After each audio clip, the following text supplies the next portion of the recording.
और अब बात करेंगे नेशनल हेराल्ड केस की, जिसकी दिल्ली की राउज एवेन्यू कोर्ट में सुनवाई हुई, जहां आज कोर्ट की ओर से सोनिया गांधी, राहुल गांधी और कांग्रेस प्रवासी इकाई प्रमुख सैम पित्रोदा समेत 5 लोगों को नोटिस जारी किया गया।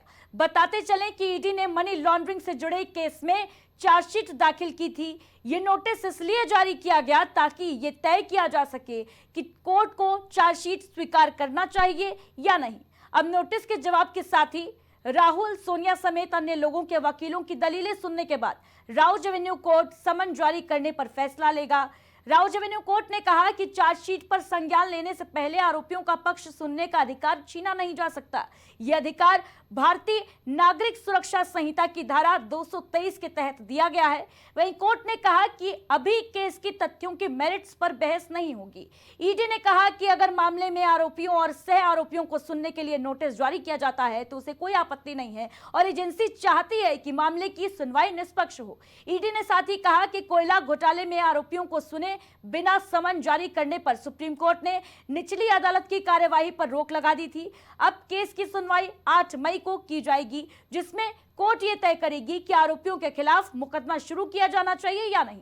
केंद्रीय जांच एजेंसी ईडी के अनुसार नेशनल हेराल्ड अखबार की मालिक कंपनी एसोसिएटेड जनरल्स लिमिटेड ने महज 50 लाख रुपए में 2000 करोड़ रुपए की संपत्ति हड़पने की कोशिश की। ईडी का आरोप है कि सोनिया गांधी और राहुल गांधी समेत अन्य कांग्रेस नेताओं ने मिलकर साजिश रची और एजेएल की 99% हिस्सेदारी एक प्राइवेट कंपनी यंग इंडिया को महज 50 लाख रुपए में सौंप दी।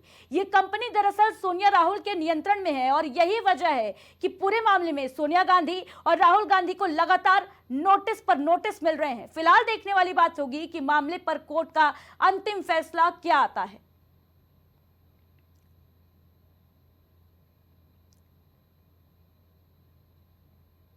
वहीं राष्ट्रीय राजधानी दिल्ली में आज सुबह मूसलाधार बारिश हुई और तेज हवाएं चली। बारिश की वजह से शहर में जगह जगह जलभराव और ट्रैफिक बाधित होने की खबरें सामने आई। इसके बाद आम आदमी पार्टी ने दिल्ली की बीजेपी सरकार पर निशाना साधा।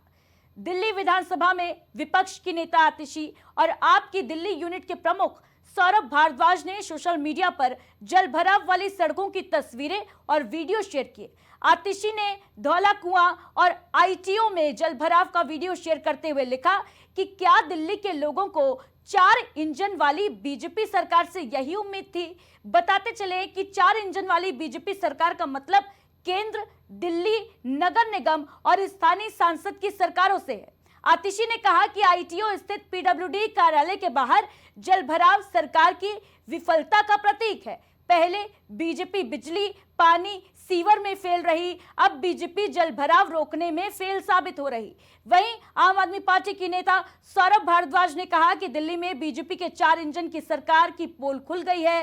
पहली और सामान्य बारिश में भी सड़कें और गलियां भर गई हैं। भाजपा समझ ले, बहाने नहीं चलेंगे, जुमले नहीं चलेंगे, काम करके दिखाए भाजपा। बताते चलें कि इस साल की शुरुआत में दिल्ली विधानसभा चुनाव में 70 में से 48 सीटें जीतकर सत्ता में आई बीजेपी को आम आदमी पार्टी के नेताओं की तीखी आलोचना का सामना करना पड़ा, क्योंकि आम आदमी पार्टी नेताओं ने बीजेपी के बड़े बड़े वादों के बावजूद पूरी तरह से तैयार न होने का आरोप लगाया। जलभराव और सीवर रखरखाव दिल्ली की राजनीति में बड़े मुद्दे बने हुए हैं और बताते चले कि भारतीय मौसम विभाग ने दिल्ली के लिए रेड अलर्ट जारी किया है। इसके अलावा दिल्ली एयरपोर्ट पर 3 फ्लाइट्स का रास्ता भी बदल दिया गया है और 100 से ज्यादा फ्लाइट्स में देरी हुई है।